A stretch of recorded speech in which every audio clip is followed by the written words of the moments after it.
A paz do Senhor, amados irmãos, tudo bem? Sou o seu irmão em Cristo, Edson. Estamos dando continuidade aos nossos estudos bíblicos da nossa EBD, a nossa revista da Escola Bíblica Dominical.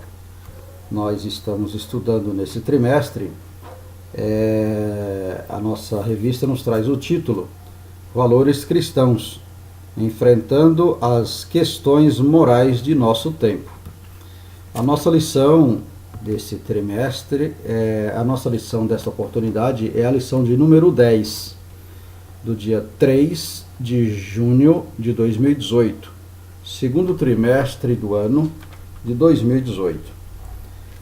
A nossa lição, ela traz no título Ética Cristã e Vida Financeira.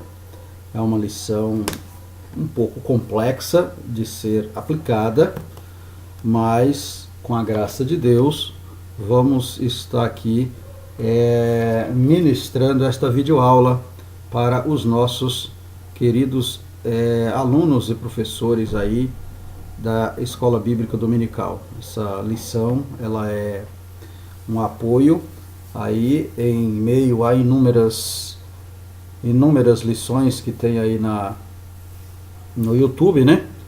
Nas videoaulas. A nossa aí é um grão de mostarda aí no meio das lições que existem aí. Tem muitos colegas aí que traz uns estudos maravilhosíssimos, e eu, na minha humilde explanação aqui da explicação da minha lição, eu também gostaria que os irmãos fizessem aí uso desse material, inscrevendo no nosso canal, né? Eu aí sou o seu irmão em Cristo, Alba Edson, né? Com esse nome, Alba Edson Gomes de Livramento, é com esse nome que você irá nos achar aí no canal, no nosso canal. E eu peço aí encarecidamente, inscreva no nosso canal, nos ajude a divulgar esse trabalho. Esse trabalho é um trabalho feito para a glória de Deus e para o nosso tirar as nossas dúvidas aí nos nossos estudos da Escola Bíblica Dominical. Vamos ao nosso texto áureo. O texto áureo da nossa lição nos diz o seguinte: Por que gastais o dinheiro naquilo que não é pão, e o produto do vosso trabalho naquilo que não pode satisfazer? Isaías, capítulo 55, versículo 2, a parte A do versículo. A verdade prática nos diz, verdade prática, as finanças do crente devem ser bem administradas para ele garantir o sustento da família, contribuir na manutenção da igreja local e ajudar o próximo.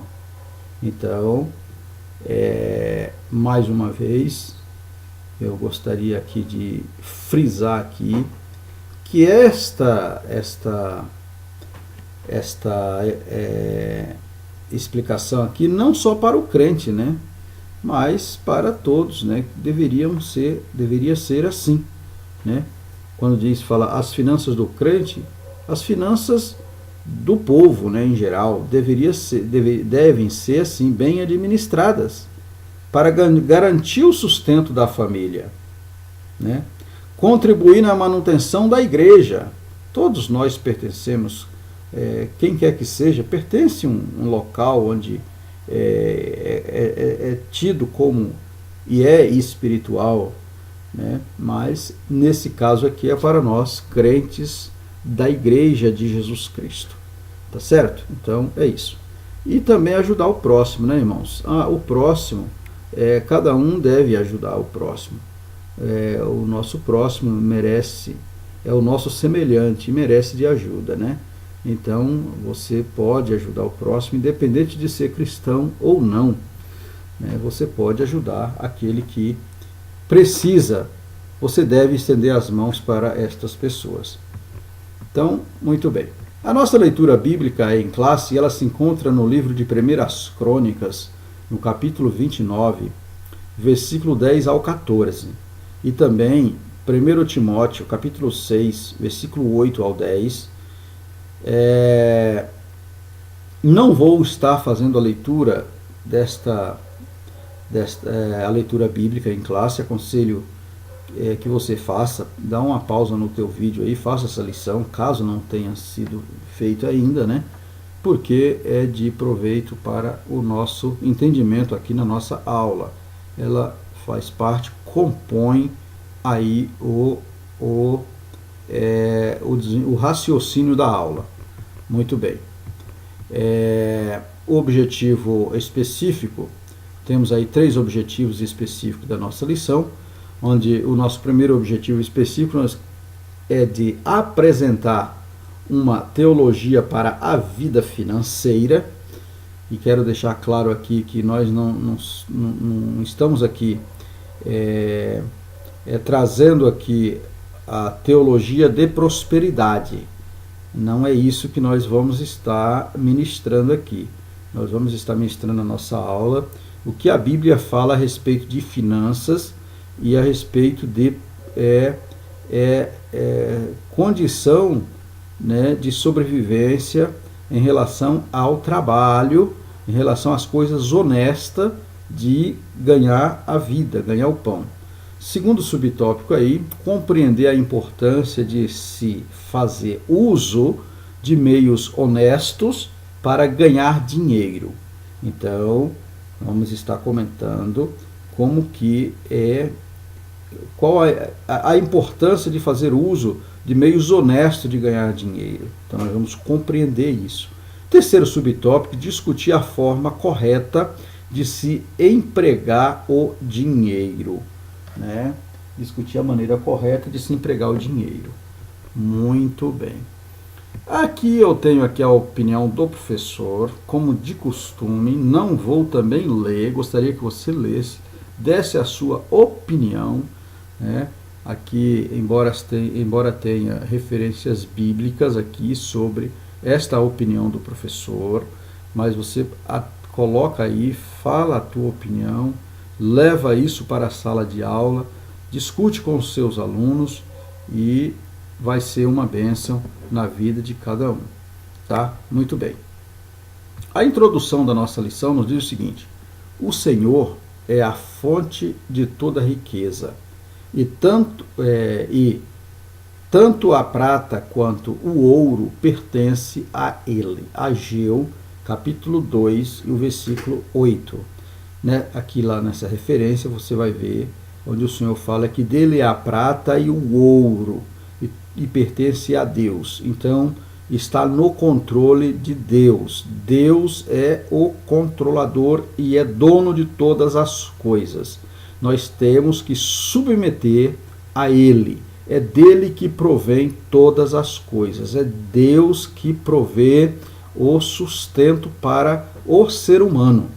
É Deus que dá que outorga as dádivas para o sustento de todo o ser.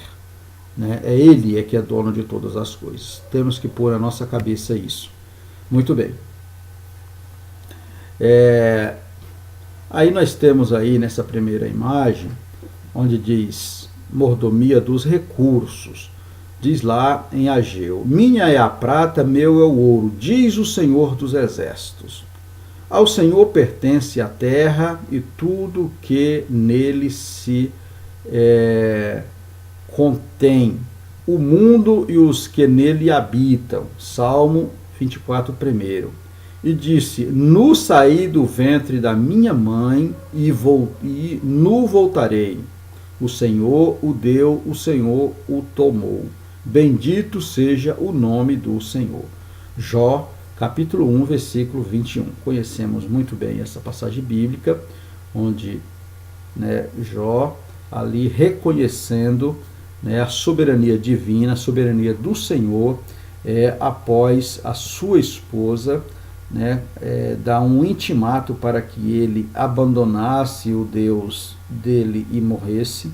Ele diz que ele veio sem nada para a terra, e sem nada ele voltaria. Quando ele fala nu nu saí do ventre da minha mãe, nu eu nasci.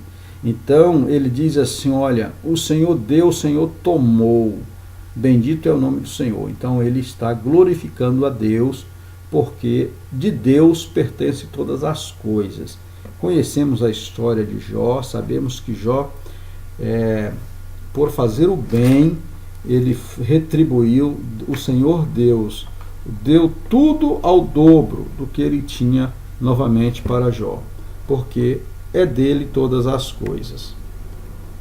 Logo, as posses e os bens são concedidos ao ser humano por meio do nosso Deus. Assim, cada um prestará contas de tudo o que recebeu nesta vida para administrar. Está aí uma referência em Romanos, no capítulo 14, versículo 12, onde está falando sobre a administração, a bem administração dos bens, inclusive na esfera financeira, Mateus 25, 19.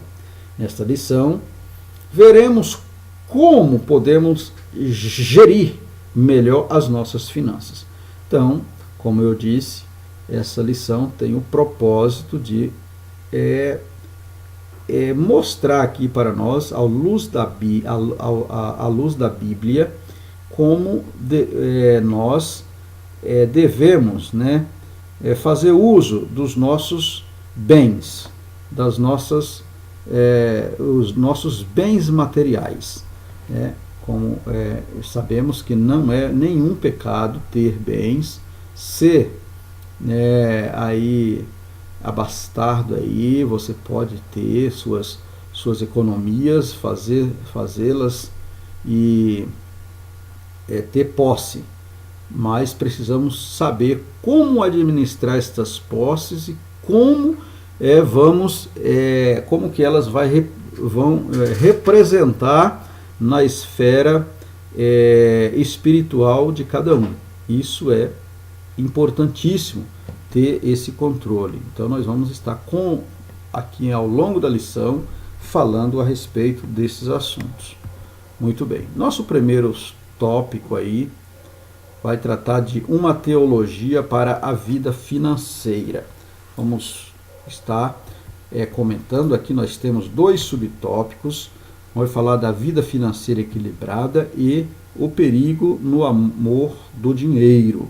O perigo do amor do dinheiro. Então vamos estar comentando aí de uma maneira bastante clara, objetiva, para que nós possamos entendermos o que representa esses 2 subtópicos aí na nossa vida. Vida financeira equilibrada. O equilíbrio financeiro foge dos extremos da riqueza e da pobreza, tá? Vamos ver o que é isso? Olha, o livro de Provérbio estão registradas as palavras de Agur. Provérbio, capítulo 30, versículo 1. Olha, ele fez 2 pedidos ao Senhor, pelos quais almejava usufruir antes de sua morte. Provérbio, capítulo 30, versículo 7. O primeiro pedido foi por uma vida íntegra, livre da vaidade e da falsidade. Olha que maravilha. Provérbio capítulo 30, versículo 8 da parte A. Olha aí que maravilha. O segundo, olha, veja bem, o primeiro pedido. Olha qual foi o segundo pedido. Foi uma vida financeira equilibrada. Não me des nem a pobreza, nem a riqueza. Então ele queria uma vida que fosse equilibrada, que ele não tivesse uma vida, que Deus não precisava dar para ele uma vida de riqueza, e nem uma vida de ser pobreza. Olha que pedido interessante de Agur. O motivo desse segundo pedido é explicado no versículo 9. Vai ver lá no versículo 9. Olha o que diz. Para que, porventura, de fato, do fato de não negue e diga: quem é o Senhor? ou que, empobrecendo, vem a furtar e lance mão do seu Deus. Lance mão do nome de Deus. Ou seja, ele quer dizer o seguinte: se ele fosse um homem rico, ele ia dizer o seguinte: ele poderia negar, porventura, de fato, te negue e digas, quem é o Senhor? Entendeu? Então, ele não quer ser rico, porque sendo rico, ele corria esse risco. Ele corre esse risco dele confiar no bem material. E aí ele ensoberbecia e ele começaria a negar o Senhor, dizendo, quem é o Senhor? Ou seja, o meu Senhor é o meu dinheiro. É isso que ele está dizendo. Então, por esse motivo, ele conhecendo ele diz, olha, não quero ser rico. Eu quero que o Senhor me dê uma vida equilibrada. Tá certo? Então é isso, amados, que nós deveremos pedir ao Senhor. Por outro lado, ele diz assim, olha, também não quero ter uma vida medíocre, uma vida pobre. Eu quero que o Senhor me dê uma vida equilibrada. Olha o que ele diz aí, ó, na sequência da leitura. Ou que, empobrecendo, venha a furtar e lance mão do nome do Senhor. Ou seja, ele sendo pobre, ele pode murmurar ou querer subtrair coisas dos outros para si, negando o nome do Senhor, dando um mau testemunho ao Senhor. Então é isso que ele está falando. Olha aí, Agur. Agora vamos ver quem era esse camarada. Era um dos muitos assessores do rei Salomão. Era filho de Jaque, um dos oráculos do reino. Jaque era um grande conhecedor das escrituras sagradas e transmitiu ao filho esse conhecimento. Olha que homem sábio, irmãos, que viveu lá na época do rei Salomão. Olha que maravilha de homem sábio. Olha que ensinamento perfeito para os nossos dias de hoje. Seria muito interessante nós pedir, se tivesse entendimento para ter do Senhor, pedir para o Senhor, né, vida equilibrada, irmão. Nós precisamos de vida equilibrada nas nossas finanças. Precisamos de vida equilibrada no nosso temperamento. Precisamos de vida equilibrada na família, para lidar com as pessoas e todos os motivos. Porque se eu não tiver o equilíbrio, eu corro risco. Corremos risco. Então aí está nesta imagem aí, a imagem deste camarada sábio aí, o Agur. Tá? Essa curiosidade aí na segunda imagem, diz que Agur, autor de Provérbio 30, era filho de Jaque, como eu já falei, de Massé. Massé era uma cidade. Lemuel, autor do Provérbio 31, era rei da cidade de Massá. Massá, de acordo com Gênesis, capítulo 25, versículo 14, era um dos filhos de Ismael. Lembra de Ismael? Filho de Agar? Ismael, filho de Abraão, filho da escrava. Ismael aqui, ó, é o filho da escrava que foi que Abraão tomou, dando um jeitinho lá para ser o primogênito, na qual Deus depois diz, olha, não, esse não é o teu primogênito, Abraão. Esse jeitinho que você deu aí não funcionou, não vai funcionar não. É do meu jeito, não é do seu, Abraão. Entendeu, irmãos? Então aqui é assim, ó, Deus, é do jeito de Deus as coisas. Não adianta a gente querer passar na frente, passar o farol, não adianta. Portanto, parece que Agur e o rei Lemuel eram árabes ismaelitas. Então, é o que sabemos aí da vida desse moço, Agur, desse homem sábio, né? Veio dessa linhagem aí, né, do filho da escrava, né, filho da escrava Agar, aquela mulher que era a que trabalhava para Abraão, filho da serva de Abraão. Agar era serva de Abraão, na qual Abraão deitou com Agar para concedendo pela esposa de Abraão, né, para que gerasse o seu filho, porque ela era estéril. Conhecemos essa história ali no capítulo de número 13, 14 a seguir de Gênesis. Nós vamos ver esta história maravilhosa. Ainda falando de Agur, desejava dinheiro suficiente para uma vida digna que não o levasse a pecar. Tá certo? Por quê? Porque se ele tivesse dinheiro maior do que o bastante para ser uma vida de equilíbrio, ele pecaria, porque ele começaria a confiar no dinheiro.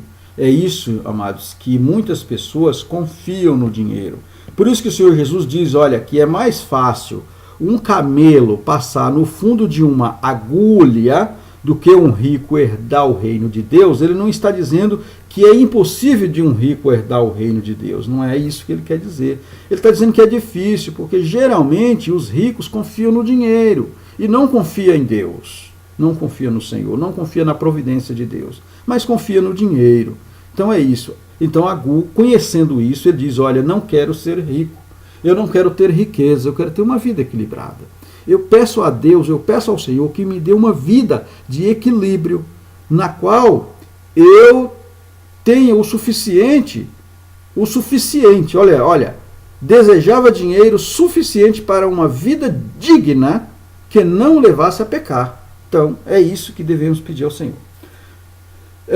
Olha essa seta aí, o que diz aí, olha, não permita que o dinheiro te coloque jugo pesado. Essa parte não está na revista, tá bom? Então, isso eu acrescentei. Tá vendo? Este é o jugo. Isso aqui é aquele aparelho, equipamento, podemos chamar aí o aparelho, que coloca nos bois, onde eles puxam o carro e eles recebem esse peso aí, né, porque eles estão sentenciados a puxar aquele carro, tá certo? E muitas das vezes a fama, o dinheiro, as posses nos coloca a jugo, e às vezes esse jugo nós muitos acabam nem usufruindo direito do dinheiro, porque a ganância é tanta que cada vez mais ele quer ter mais, e aí se torna um jugo. Muito bem. Ele não queria muito dinheiro, objetivando assim evitar a soberba, é o que eu acabei de explicar, mas também não desejava que lhe faltasse para não ser desonesto, tá certo? Então, é o equilíbrio, ele queria o equilíbrio. Ele não queria ser rico, mas também ele não queria ser pobre, ao ponto dele ser desonesto com os outros, tá certo? Olha, esta segunda imagem aí, olha, a honestidade fingida é desonestidade dobrada. A honestidade fingida é desonestidade dobrada. Isso é uma frase aí de um sábio, né, por nome de Públio Ciro, né, ele escreveu isso. Isso é maravilhoso, esta frase. Eu gostei, eu coloquei esta frase aqui porque eu gostei desta frase, né, onde a honestidade fingida, tem muitas pessoas que fingem de ser honesto, né, finge, fala de honestidade, mas eles são fingidos, né? E isso é desonestidade dobrada. Quando você é desonesto, está fingindo de ser honesto, você está dobrando a sua desonestidade. Muito bem. Nesse propósito, ele apenas aspirava a porção necessária para cada dia. Tá? Então, Agur, ele aspirava ou desejava ou almejava apenas a porção necessária. O que é necessário? Passamos em várias aulas e sabemos o que é necessário. Necessário é aquilo que é o meio de sobrevida, o meio de sobrevivência. Eu preciso de algo suficiente para sobrevivência. Isso é necessário. Tá, o que passar disso não precisa ser além disso. Preciso do necessário.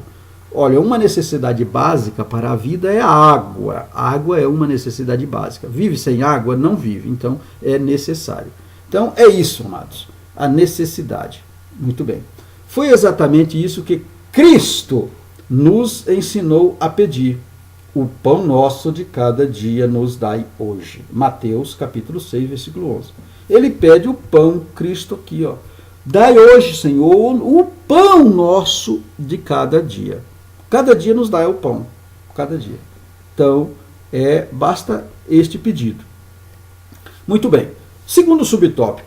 O perigo do amor ao dinheiro, ou do amor do dinheiro. Olha, o apóstolo Paulo confirma que a vida moderada é o melhor caminho para fugir dos laços e das tentações das riquezas. Vemos lá em 1 Timóteo, no capítulo 6, versículo 9, onde ele fala sobre este assunto. É fato que a cobiça pelo dinheiro corrompe os homens e os desvia da fé, e faz-os desviar da fé. 1 Timóteo, capítulo 6, versículo 10. Tá certo? É o que eu comentei no tópico anterior. Quando o dinheiro, o homem começa a ter posses de dinheiro, ele começa a ter um poder aquisitivo um pouco mais abastado, ele começa a confiar no dinheiro. E quando ele começa a confiar no dinheiro, ele esquece de Deus. Esquecendo de Deus, ele esquece que ele precisa de fé, porque a fé dele está nas posses. A fé dele está no dinheiro. E aí ele peca. Ele peca quando ele faz isso. Louvado seja o nome do Senhor. O mal em si não está no dinheiro, e sim no amor do dinheiro. Tá certo, amados? Está vendo aqui? Olha, o mal está em perder a comunhão com Deus e passar a depositar a confiança nas riquezas. Então, este é o mal. O mal do dinheiro está aqui. Tá certo? Este é o mal. Está exatamente nisso aqui. Confia no dinheiro e esquece que precisa ter confiança em Deus. É por isso que condenamos aí, não é que não condenamos a riqueza. Precisamos ter cuidado nela. Precisamos saber ter posse e ter cuidado em obter as possessões, em ter posse. A Bíblia revela que essa atitude foi empecilho de libertação na vida de muitos. Empecilho na libertação de vida de muitos. Olha o que aconteceu aqui no caso, o exemplo do jovem rico. Conhecemos essa passagem, Lucas capítulo 18, versículo 23. O Senhor Jesus, ele pergunta para o Senhor o que ele poderia fazer para herdar a vida. E o Senhor diz, olha, conhece os 10 mandamentos? Ele diz, sim, isso eu observo e eu pratico desde a minha mocidade. O Senhor diz, olha, fizeste bem, mas falta uma coisa. Aí o Senhor diz, olha, vende o que tem, dê aos pobres e terá um lugar no reino dos céus, no reino de Deus. A Bíblia diz que esse moço, ele ficou triste, porque ele era rico, era um homem muito rico, era um jovem muito rico, de muitas posses. Mas aqui nos chama a atenção que o Senhor não está mandando que vendemos as nossas possessões de Deus pobre, não. No caso do jovem rico aqui, ele era uma pessoa que ele estava com a sua confiança depositada nos bens. E os bens, no caso dele, eram os bens o seu impedimento. Nas nossas vidas, não necessariamente o dinheiro. Pode ser que algumas coisas está te tirando o sossego e te tirando da presença de Deus. Então, esse é a tua possessão. Então, cada um de nós precisamos ver na nossa vida espiritual o que atrapalha. O que está tirando a atenção de Deus. Que está tirando o direito de nós adorarmos a Deus. O que é que está? E aí precisamos, fazer essa correção. Louvado seja o nome do Senhor. De Judas Iscariotes. Olha, Judas Iscariotes, conhecemos a passagem, por 30 moedas de prata, ele nega o Senhor. Ananias e Safira, conhecemos, custou-lhe a vida, eles foram para o sepulcro, custou-lhe a vida. Portanto, mesmo que o Senhor nos permita enriquecer, o salmista nos adverte que nos adverte quanto ao pecado em relação às riquezas. Ele fala: se as vossas riquezas aumentaram, não ponhais nela o coração. Está vendo, amados? Salmo 62:10. Se você for um homem de posse, uma mulher de posse, um jovem de posse, não coloque nas posses o coração. Não coloque. Tá certo? Confie em Deus. Muito bem, já podemos avançar aqui para o nosso segundo tópico. Vamos falar sobre meios honestos para ganhar dinheiro. Olha, aqui nós temos também 2 subtópicos. Vamos falar sobre trabalho e emprego, escolarização e mobilidade social. Trabalho e emprego.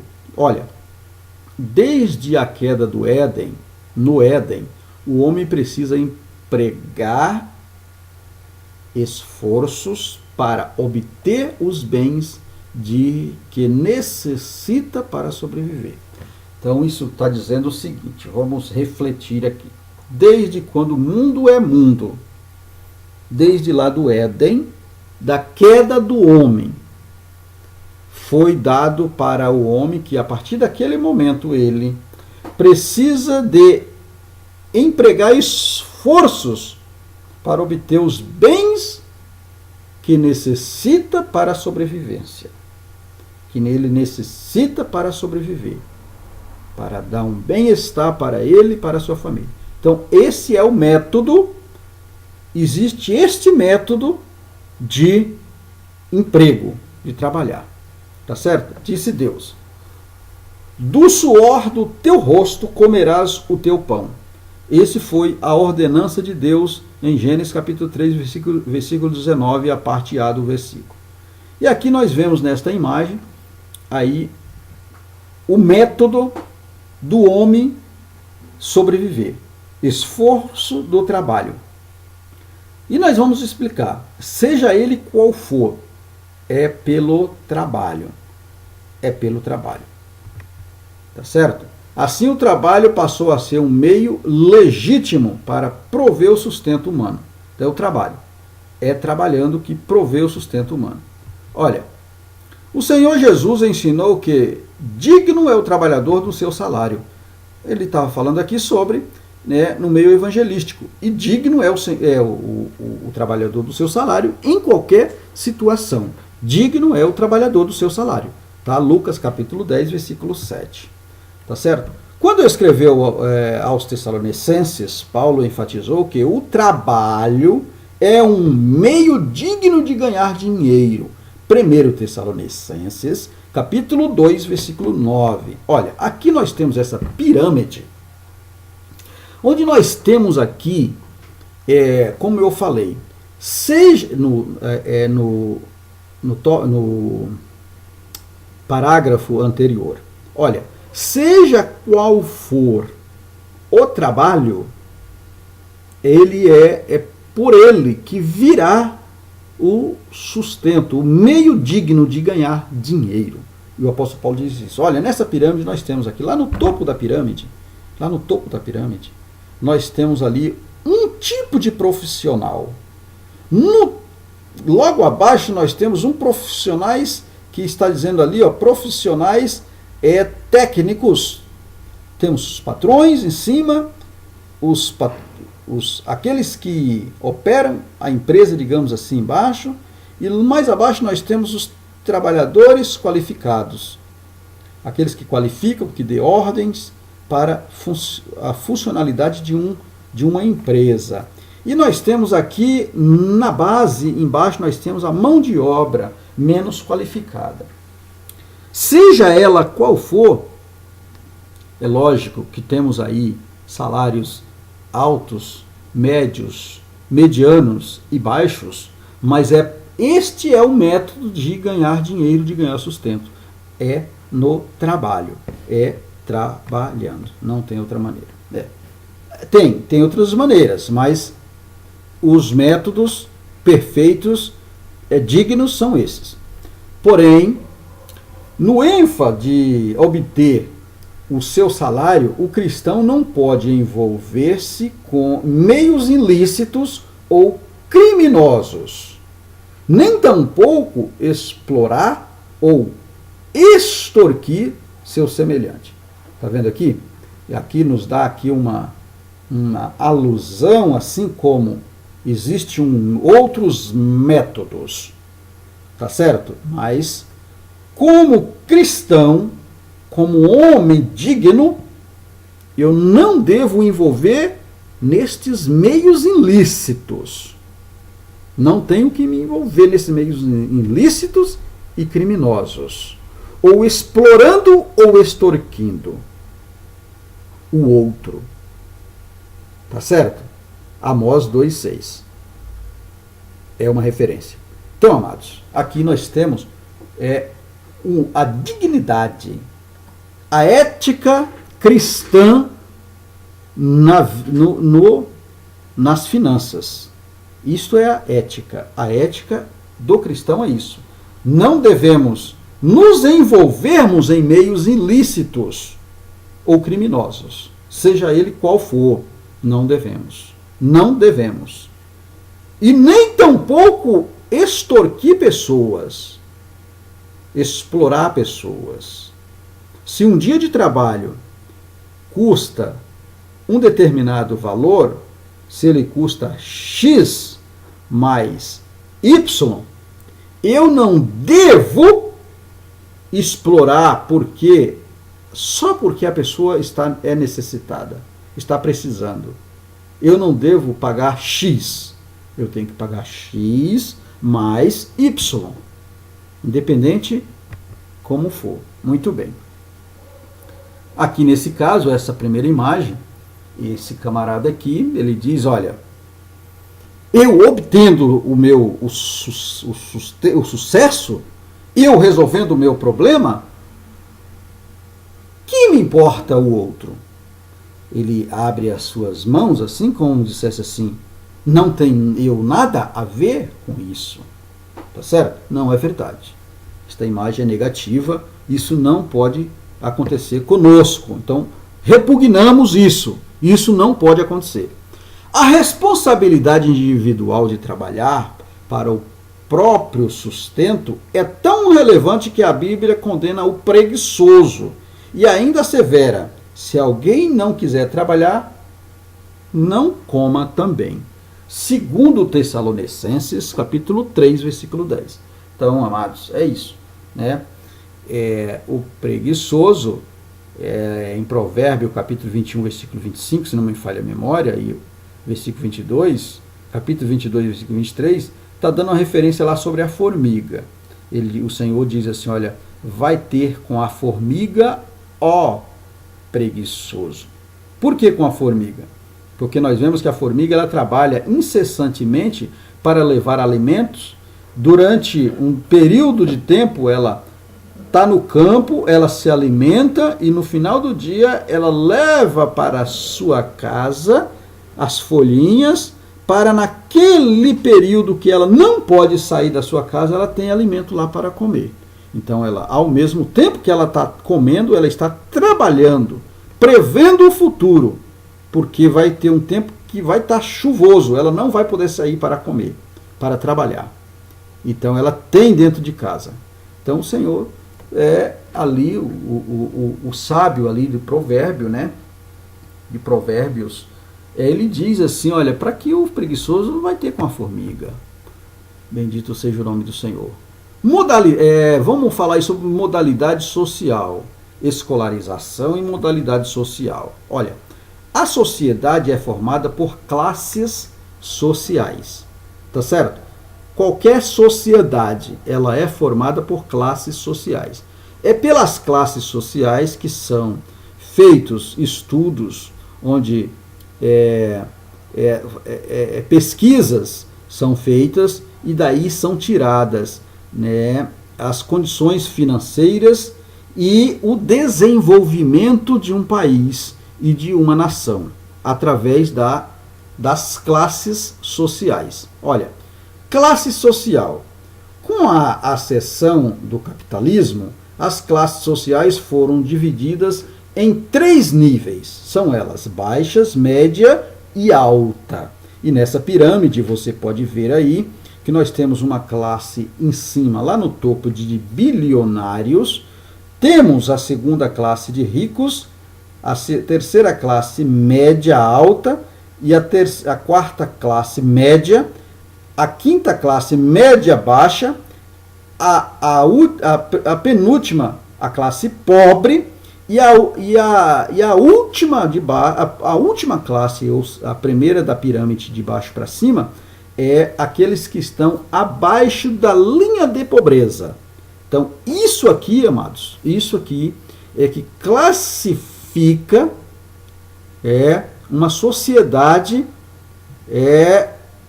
e dá a forma por classes sociais de uma sociedade. É desta maneira que é feito. Muito bem, olha.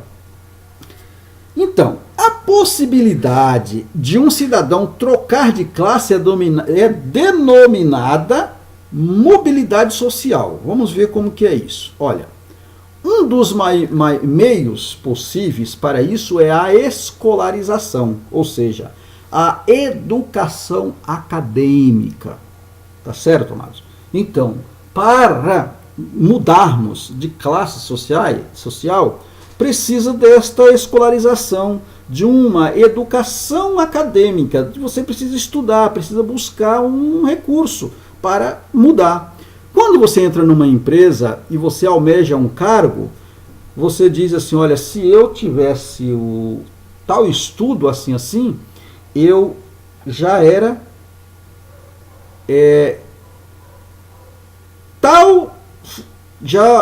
poderia ter tal função na empresa, porque eu estou lá há tanto tempo, mas eu não consigo. Por quê? Porque a minha escolarização não chega, não alcança. Não é verdade? Então, pois é assim que é feita a sociedade, é assim que é medido as classes, é assim que é classificado uma sociedade, um povo, uma nação, um país, é assim que é feito, tá certo? Então, olha, a escolarização proporciona a captação profissional e o acesso a níveis superior de ensino.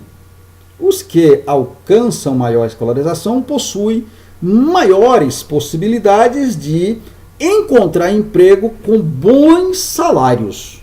Tá? É o que eu acabei de falar. A classe é que muda o processo. No entanto, o cristão precisa tomar cuidado na busca de seu aperfeiçoamento intelectual para não ser enredado por meios de filosofias e vãs sutilezas. Vamos explicar o que é isso? Colossenses capítulo 2, versículo 8. Olha, como cristão, você precisa ter, além de buscar a escolarização, além de você estar dentro do mercado, almeja o crescimento da tua vida profissional, para você trazer uma vida digna para a tua família. Além disso, você precisa ter um cuidado para que você, ao buscar esse aperfeiçoamento intelectual, você não cai nas malhas finas dos meios sutis e vãs das filosofias do mercado sujo que tem em muitas empresas, digamos, até muitas pessoas até têm uma ética desprovida de seriedade e começam a oferecer coisas que vêm contra a ética cristã. Então é isso. O cristão precisa ter isso, precisa observar isso. Ele tem que crescer, ele pode crescer, não tem problema nenhum. Ele pode ser um intelectual, não tem problema nenhum nisso. Mas precisamos, ao correr para a busca desse aperfeiçoamento, ter cuidado com as filosofias vãs e sutis que o mercado muitas vezes oferece. Muito bem. Olha, não devemos buscar conhecimento por vangloriar, por vanglória, ou para nos considerar melhor do que outros. Filipenses 2:3. Assim, o padrão bíblico está em usarmos a escolarização e a ascensão social para servir melhor o reino de Deus. Tá certo? Então, não devemos buscar para o conhecimento para mostrar para os outros que somos sábios, e devemos ter um padrão bíblico onde a escolarização e o acesso à sociedade, além de servir para o bem nosso e o bem da nossa família e o bem da nossa vida intelectual, de sermos alguém com conhecimentos, que este conhecimento também glorifique a Deus, glorifique o reino de Deus. Isso é interessante. O apóstolo Paulo era um homem desse. Ele diz que tudo aquilo que ele sabia da vida secular, ele considerava como esterco. Não servia para ele. Ele considerava como esterco. E outra vez ele diz, pregando, que ele diz assim: olha, eu não fui ter convosco com palavras de sublimidade de palavras, ou seja, com palavras eloquentes, com palavras persuasivas, com palavras difíceis, mas com a graça de Deus. Louvado seja o nome do Senhor. Então é isso. Muito bem. Filipenses, uma referência bíblica de que nós acabamos de falar, Filipenses capítulo 2, versículo 4 e o versículo 21. Olha o que diz: não olhes cada um somente para o que é seu, mas cada um qual também para o que é dos outros. Pois todos buscam o que é seu, e não o que é de Cristo Jesus. Então, isso é o padrão bíblico. Nós devemos buscar não apenas o que é nosso, mas também o bem-estar do outro, né? O bem-estar do outro. 1 Coríntios capítulo 10, versículo 32 e 33, olha o que está escrito: não vos torneis causa de tropeço nem a judeus e nem a grego, nem a igreja e nem a Deus. Assim como também eu em tudo procuro agradar a todos, não buscando o meu próprio proveito, mas o de muitos, para que sejam salvos. Então, está dizendo aqui, neste padrão bíblico, para que não buscamos a vanglória nossa própria, né, nos conhecimento, e que nós não venhamos ser tropeço para as outras pessoas, nem para o judeu, nem para o grego. Ou seja, nem para aqueles que estão na igreja ou aqueles que estão fora da igreja. E nem aqueles que estão dentro da igreja e também nem a Deus. Não devemos ser tropeço para ninguém, mas nós devemos buscar vir procurar agradar todos numa busca do próprio proveito, né? Para que levamos a palavra de salvação para as pessoas, para que as pessoas olhem e vejam em nós testemunhos que somos diferentes. É isso que está falando aqui 1 Coríntios, capítulo 10, versículo 32 e o 33, se buscarmos o entendimento desse versículo.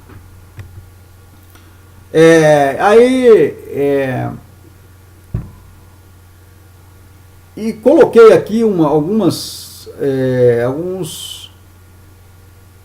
estudos, né,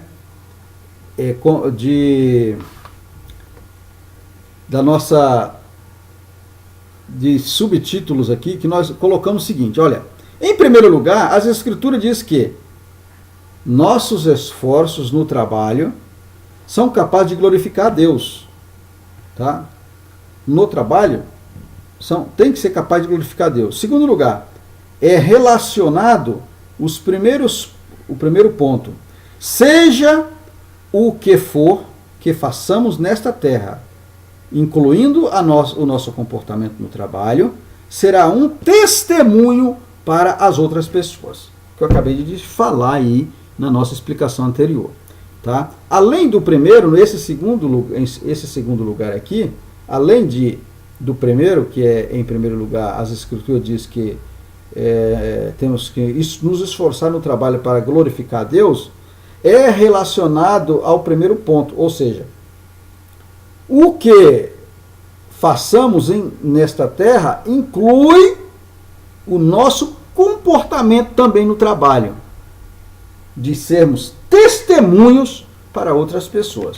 Terceiro lugar aí é um pouco mais complexo, porque diz assim, ó, a Bíblia deixa claro que nosso trabalho é um veículo que Deus utiliza para suprir as necessidades. Então, como falei, é do trabalho que suprimos as necessidades da casa, da família, do bem-estar de todos nós.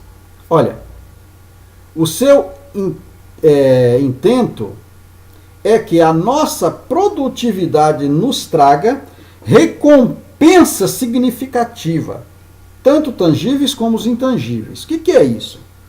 É que do trabalho é que nós trazemos recompensas. É verdade? E sim, lógico. Agora, que o nosso trabalho seja produtivo para nós, mas que seja produtivo também para quem nos emprega. Tá certo? Uma vez que eu, dentro do trabalho, eu não busco a produtividade, eu fico lá dentro fazendo algo que não está produzindo, além de eu não estar dando testemunho de cristão, eu estou roubando a empresa.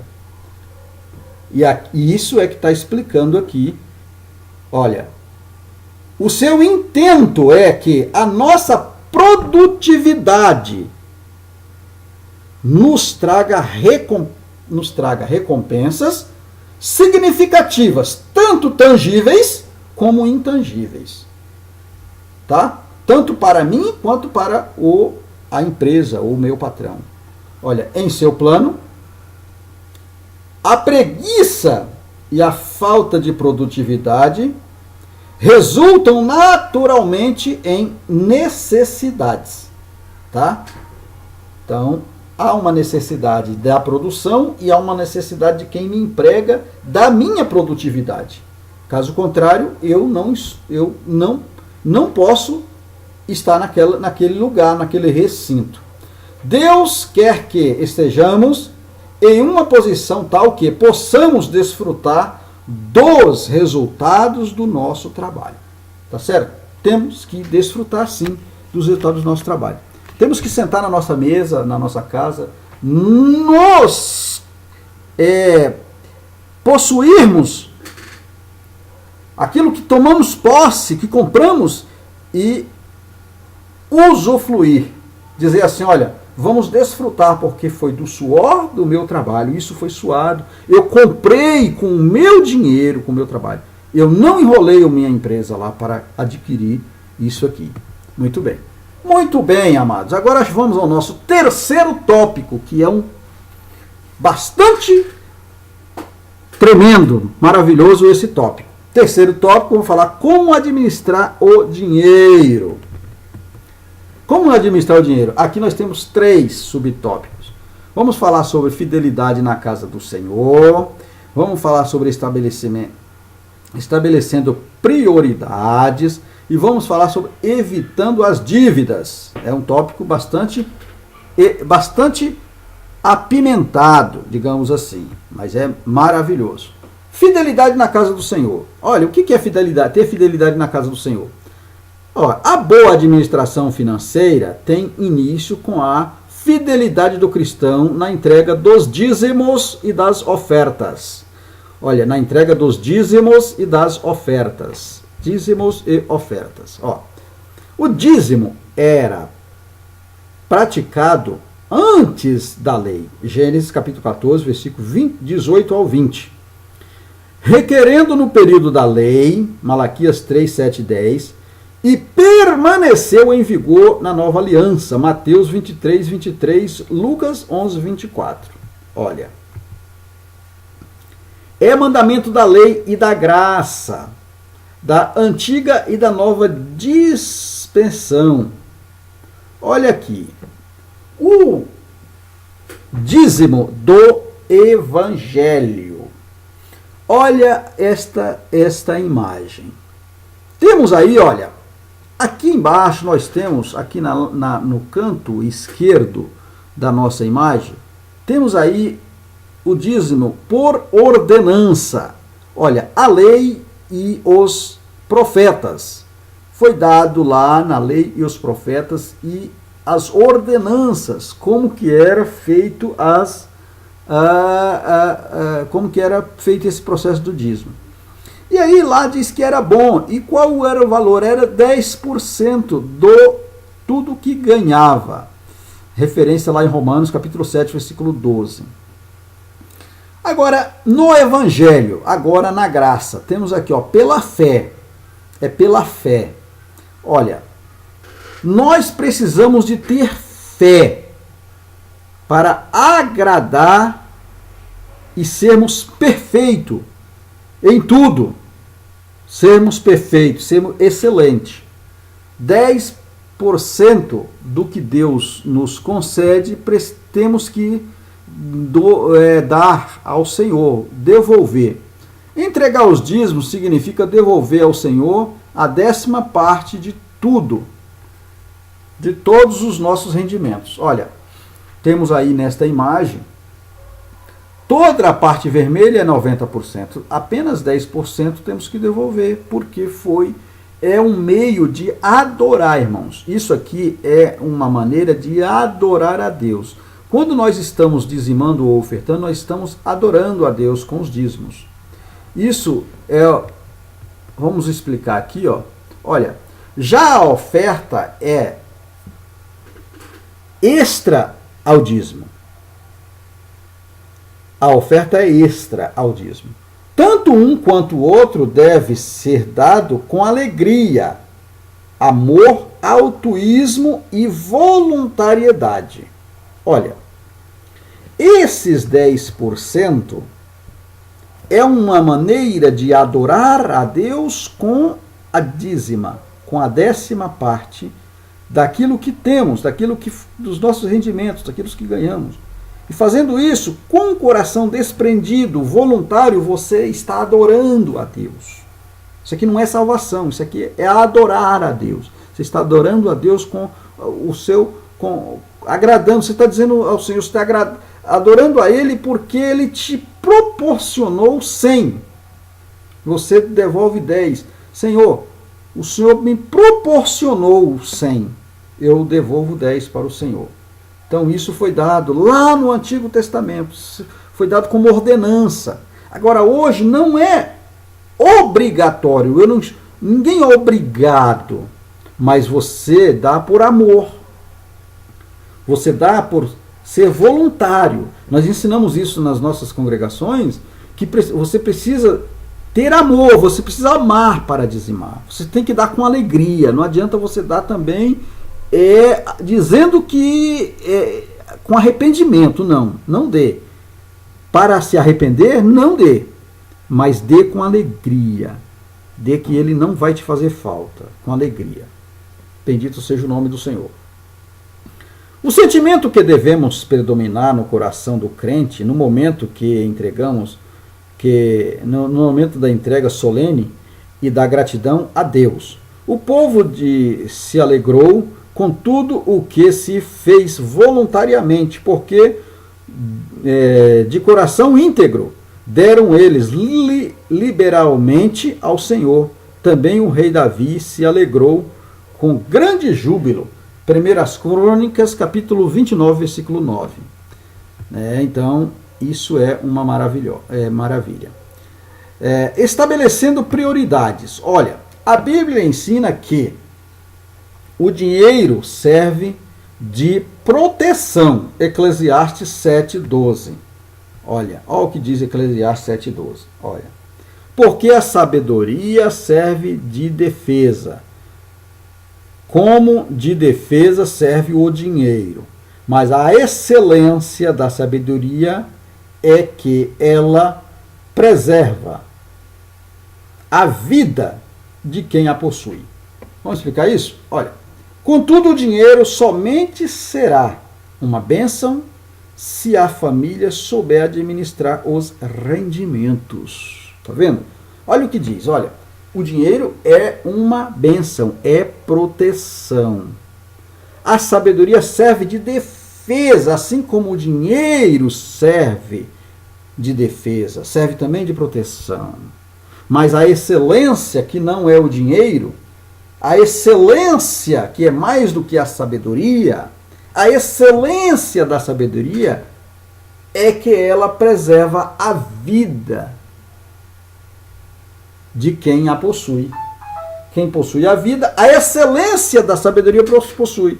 Então, quando você possui a excelência, você não coloca o dinheiro como prioridade na tua vida. Ele não é prioridade. A prioridade vem da excelência. Deus é a prioridade. E aí você, fazendo isso, você tem sabedoria para administrar os seus rendimentos.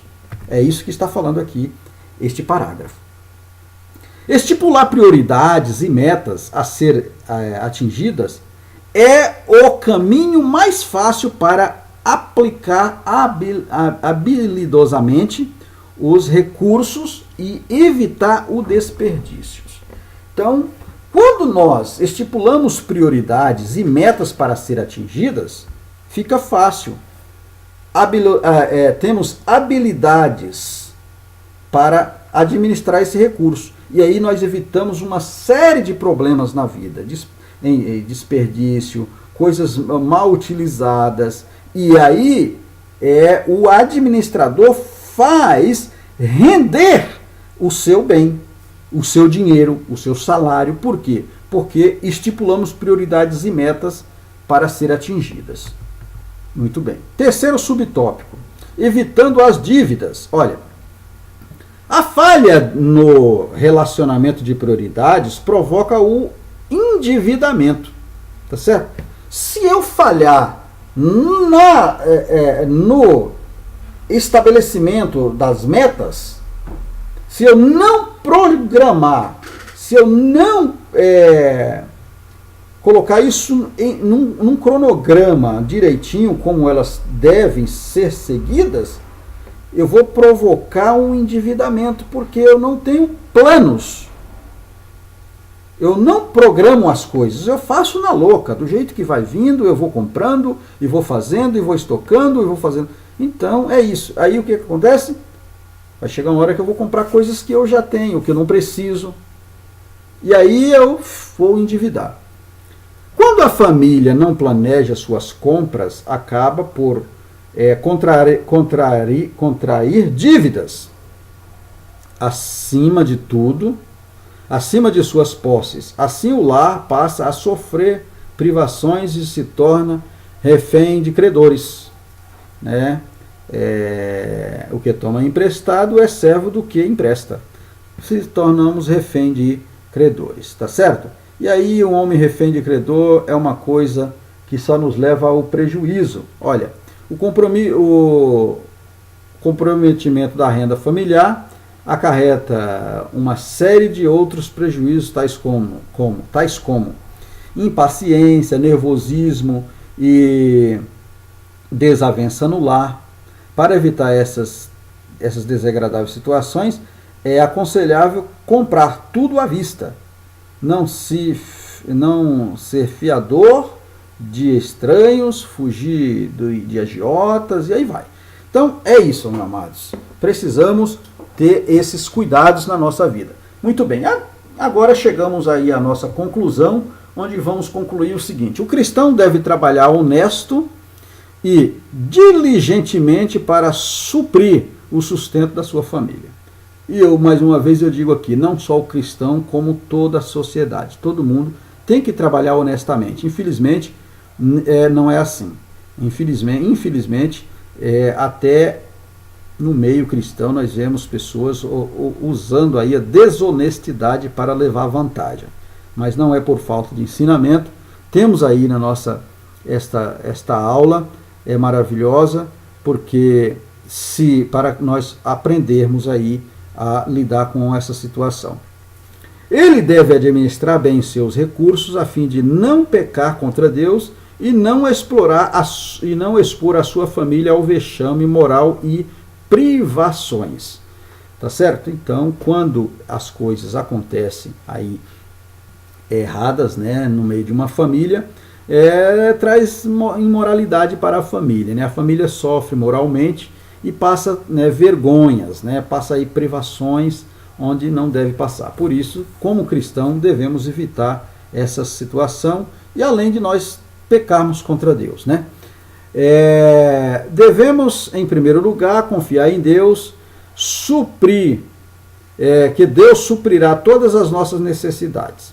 Em segundo lugar, fazer tudo o possível ao nosso alcance para bem administrar os recursos que Deus nos deu, que Deus nos concede, que Deus nos dá a dádiva de ter, de possuir as nossas posses. Temos que saber administrar, pedir sabedoria a Deus para administrar os nossos bens, pedir a excelência da sabedoria, porque quando temos a excelência da sabedoria, não pecamos contra Deus e as coisas fluem muito bem na nossa vida. Amém, amados? Foi bênção para você esta aula? Então, dê um clique aí, dê um joinha, inscreva no nosso canal, divulgue esse trabalho, divulgue na sua rede social, nas suas redes, né?